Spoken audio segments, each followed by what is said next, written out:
Hello everybody, welcome to Inequalities Properties video number 4.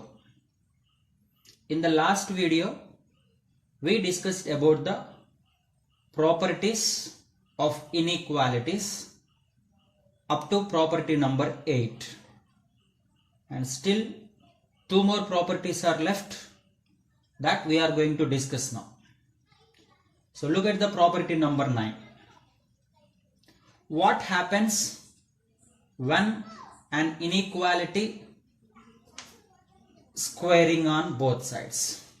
So that is what? Squaring an inequality. So that's what we are going to learn. What happens when we square in inequalities? For example, if A is less than B, then generally we may think on squaring A becomes A square and B becomes B square. That's what? A square is less than B square. But you know, it does not follows always. I mean, if A is less than B, then A square is less than B square, which is not always true.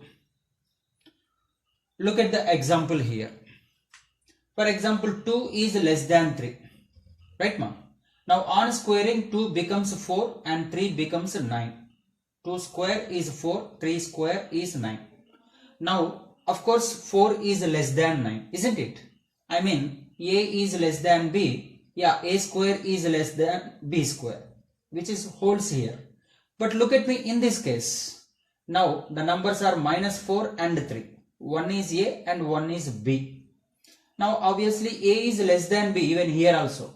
Now let us see what happens on squaring. On squaring, you know, minus 4 square will be equals to plus 16, whereas square of the 3 is 9. Now can you say this? Can you write the same inequality here? I mean, is 16 is less than 9? No. Here 16 is greater than 9. That's what I am telling, that if A is less than B, then we cannot say that always A square will be less than B square, which is true in one case, which is not true in another case. Let us discuss more about this inequality. So listen this one. For example, if x is greater than 2, then no doubt that x square will be greater than 4. I mean this is, we can write like this. If suppose x is equals to greater than 2, no? Hence I can start 3, 4, 5 and so on. Then let us see the square of these numbers. Square of these numbers are 3 on squaring 9, 4 square 16, 5 square 25 and so on. Hence, if x is greater than 2, then can I say that x is greater than 4, isn't it? X is obviously greater than 4. Now what happens if x is less than 2?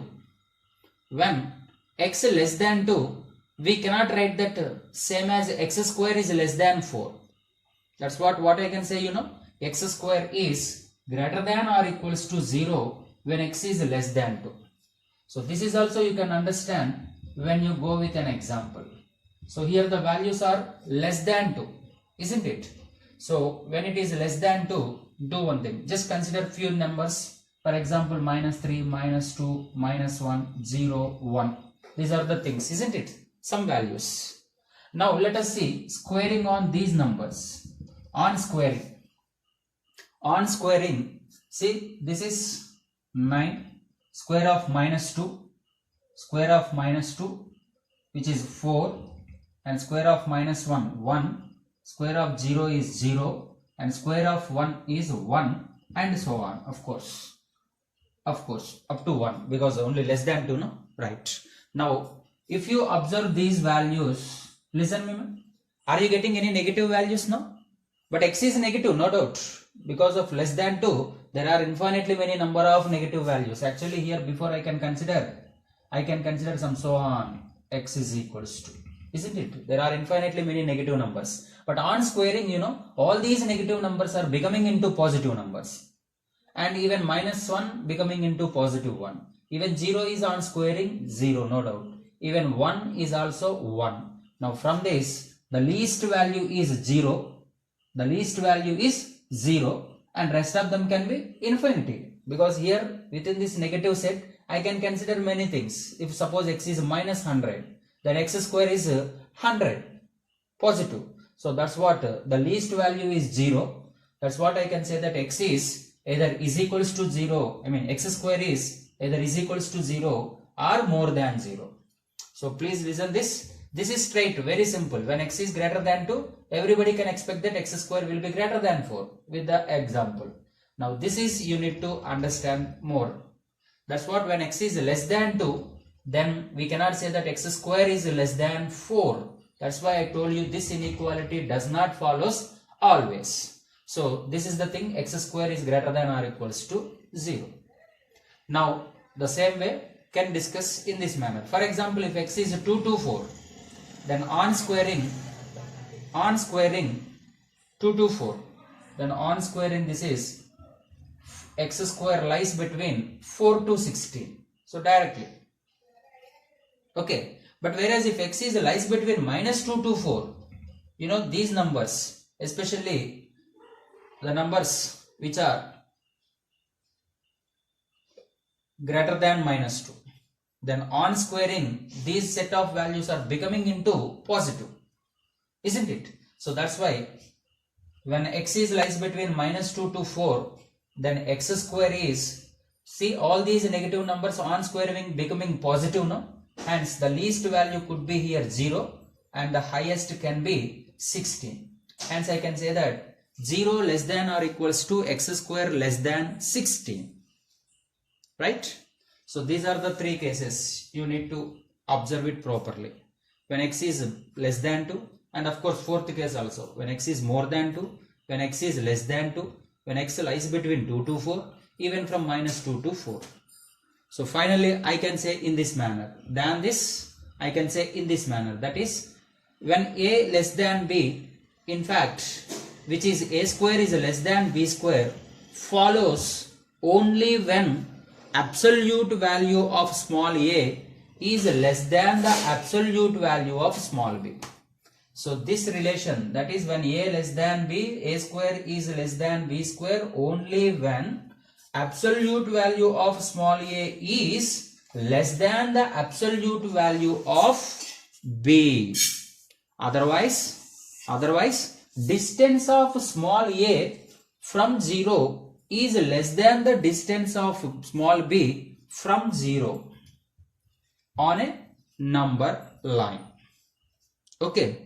Now here there is a word absolute value. You know the absolute value of minus 4. Absolute value of minus 4 is nothing but modulus of minus 4. So what is the modulus of minus 4? Nothing but 4. Similarly, absolute value of 5. So absolute is nothing but modulus value. So which is equals to 5. And absolute value of 0 which is equals to 0. So this is what? So this inequality is true. I mean a square is less than b square when absolute value of small a is less than the absolute value of small b.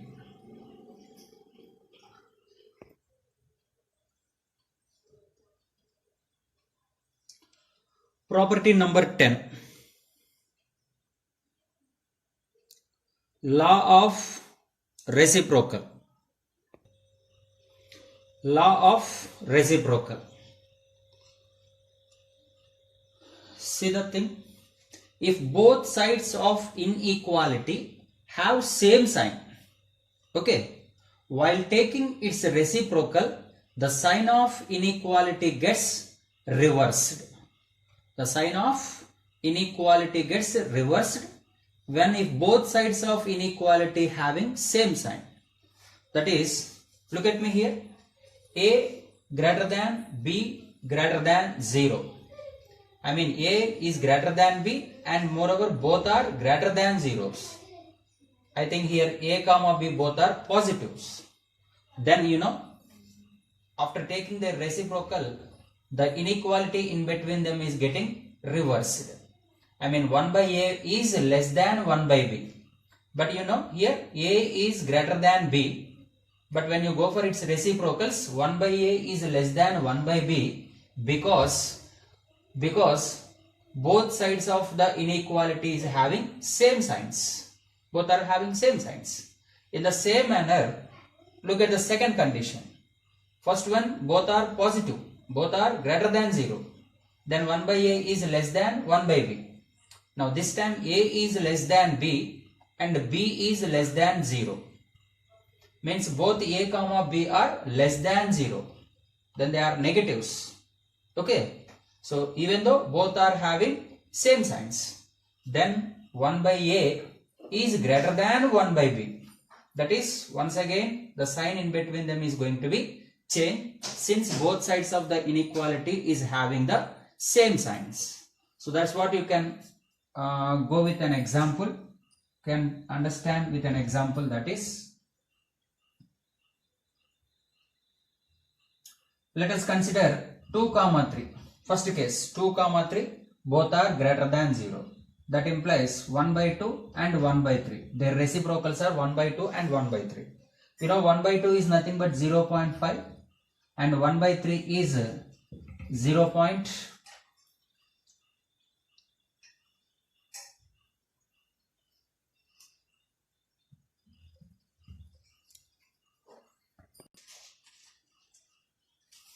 So better consider 3 comma 2. 3 comma 2 because here the condition is a should be greater than b. So let it be 3 and 2. Of course 3 is greater than 2. Then let us check it about their reciprocals. One is 1 by 3 and this is 1 by 2. 1 by 3 is approximately 0.33 whereas this is 0.5. So 0.3 will be less than 0.5, hence I can say that 1 by 3 is less than 1 by 2. That is what, when a greater than b, then 1 by a is less than 1 by b. That is when 3 greater than 2, 1 by 3 is less than 1 by 2. Look at this condition now. A and b both are less than zeros, and that too a should be less than b. So now minus 3 and minus 2. Of course minus 3 is less than minus 2. Now what about their reciprocals? One is minus 1 by 3 and this is minus 1 by 2. So minus 0.33 and minus 0.55. Hence this is minus 1 by 3 is greater than minus 1 by 2. Right, ma'am? So look at that. If both sides of the inequality having same signs, maybe both are positive or maybe both are negative, then the sign of their inequality, I mean reciprocal sign, is going to be changed. Look at this condition. If both sides of inequality having opposite sign, earlier one both are having same signs, now here both sides of inequality having opposite sign, then while taking the reciprocal, sign of inequality does not change. Does not change.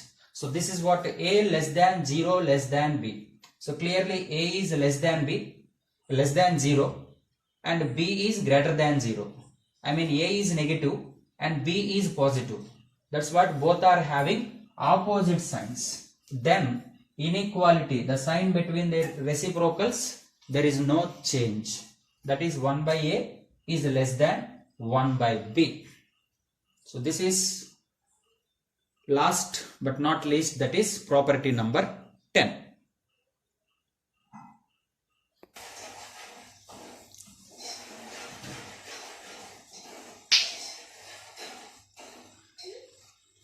Let us see the most important method to solve rational algebraic inequalities, and that is wavy curve method.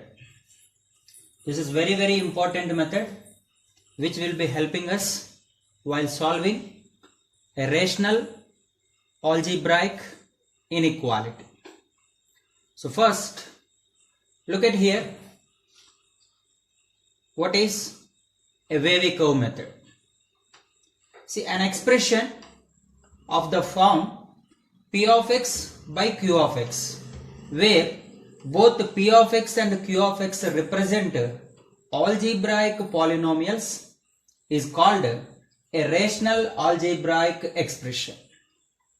See, an expression which is in the form of p of x by q of x, where both p of x and q of x are representing algebraic polynomials, then which is in this form of p of x by q of x is called a rational algebraic expressions.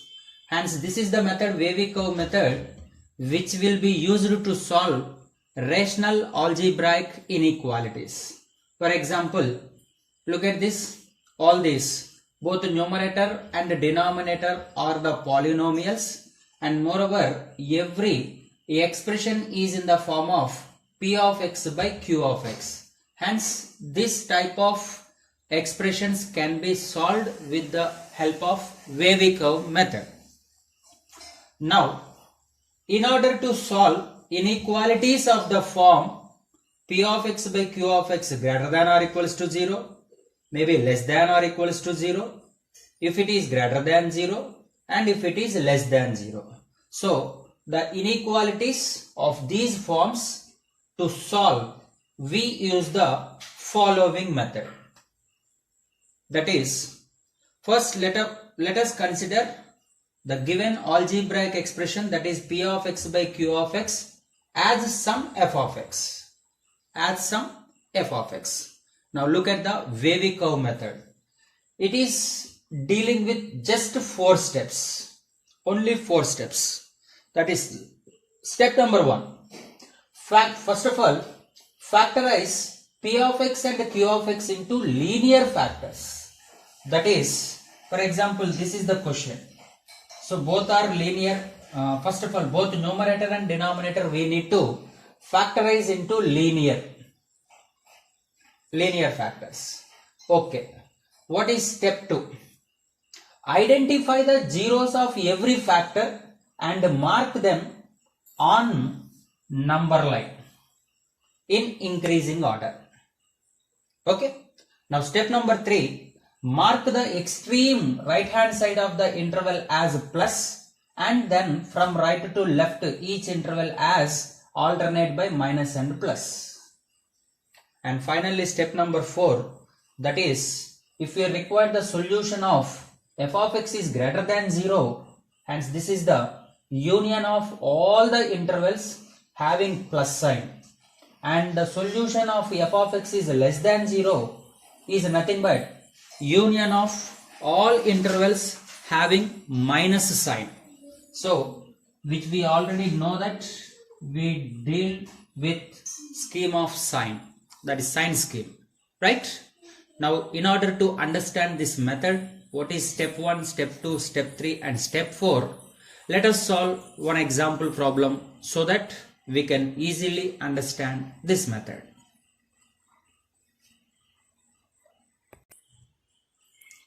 So look at the question number 1. Solve x square minus 4x minus 5 by x square plus 3x minus 10 greater than 0. So clearly, so this is in the form of p of x by q of x, where p of x and q of x are polynomials, isn't it?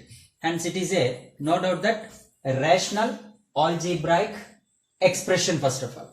Okay, of course, because of greater than 0, it is rational algebraic inequality. Now let us see how can we solve this using wavy curve method.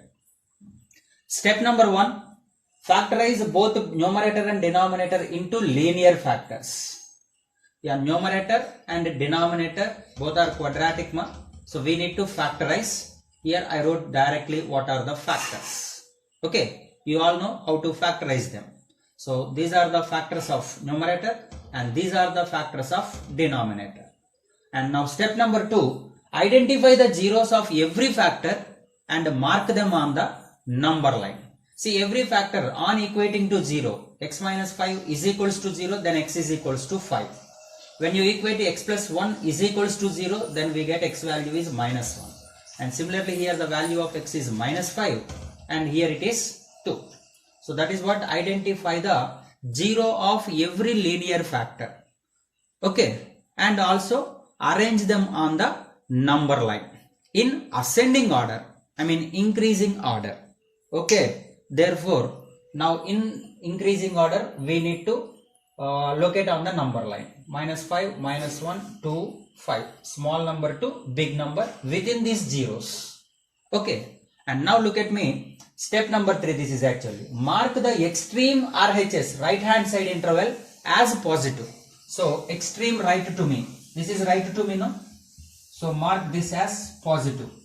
And followed by everything as negative, positive, negative and positive. Right? So, this concept is mark the extreme right hand side interval as plus and remaining are from right to left. Right to left marks them as negative followed by positive.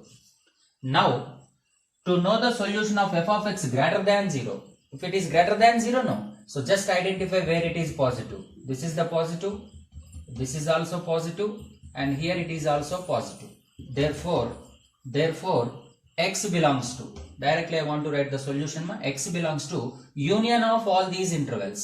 Open interval -infinity to -5, union -1 to 2, open, union open interval 5 to infinity. So within this interval, the given expression is strictly positive, that is greater than 0. If you want, you can choose any one particular value of x within the provided interval and you can verify. Is it clear? Now let us look into one more example. One more example.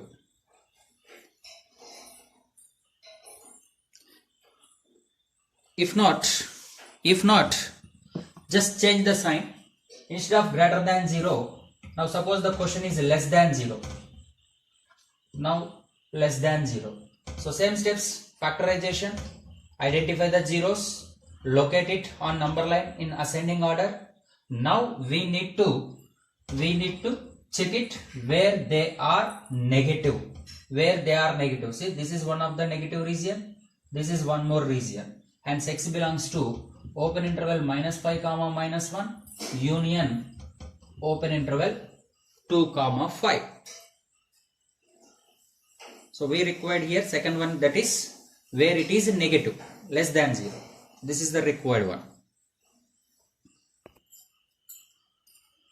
So look at the question number 3. Solve x square plus 1 by x square minus 4 less than 0. So no doubt step number 1, which is in the form of p of x by q of x. Hence we need to go for wavy curve method. Now step number 1, we need to factorize both numerator and denominator. But you know, numerator x square plus 1 we cannot factorize because we are getting the imaginary values, complex roots for this one.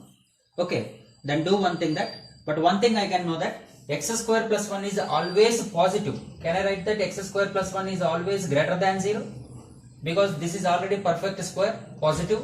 Positive plus 1 is always positive.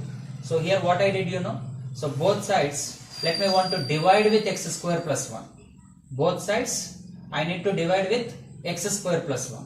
Then in the last class, during the discussion of properties, when we multiply or divide by a positive number, then there is no change in the sign of the inequality. Hence 1 by x square minus 4 less than 0. This comes when we divided by x square plus 1 on both sides. Okay, now factorization. Denominator we can factorize, and these are the zeros, -2 and 2. Locate them on number line, increasing order, and right from the beginning need to start with positive plus and followed by negative and positive alternatively. Now I require the expression where it is less than 0. So clearly in between -2 to 2 it is less than 0. Therefore x belongs to open interval -2, 2.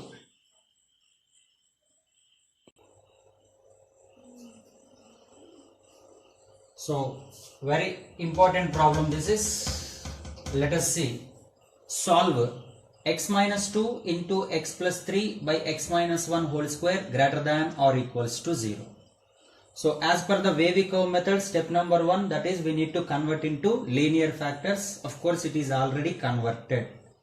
Then according to step number 2, identify the zeros. Hence the zeros are 2, from here minus 3, and from here 1. Right, ma? Okay. Now we need to start from positive, from right side, positive and negative. And this is very, very important, ma, because of x minus 1 whole square. The factors are x minus 1 and x minus 1. I mean 1 comma 1. So repeated roots. Hence the sign will not change here. Sign will be again minus only. So this is very, very important. After 1, the sign will not change into positive. Why? Because it is square, no? So which is a repeated root. Hence sign will not change. So sign will be again minus. And now this is as usual plus. Do you understand, ma? So actually after negative, still now we are writing into positive. Positive and negative alternatively. But please remember that at 1, the sign is not at all going to be changed since it is perfect square, a repeated root. Now as usual, we need to identify where it is greater than or equals to 0. I mean non-negative, greater than or equals to 0. So that is, this is the one of the case and this is one more case. And at 1, better to mention in this manner, ma, because 1 will not be included. At 1, you know, the function is undefined. At 1, the function is going to be undefined, because in the denominator, if you substitute x is equals to 1, and enter the value of this expression is infinity. That's why 1 should not include. Now therefore, the given expression is strictly positive when x belongs to open interval minus infinity to minus 3 closed. Because of equals to, we need to include them. And the union, one more is closed to infinity.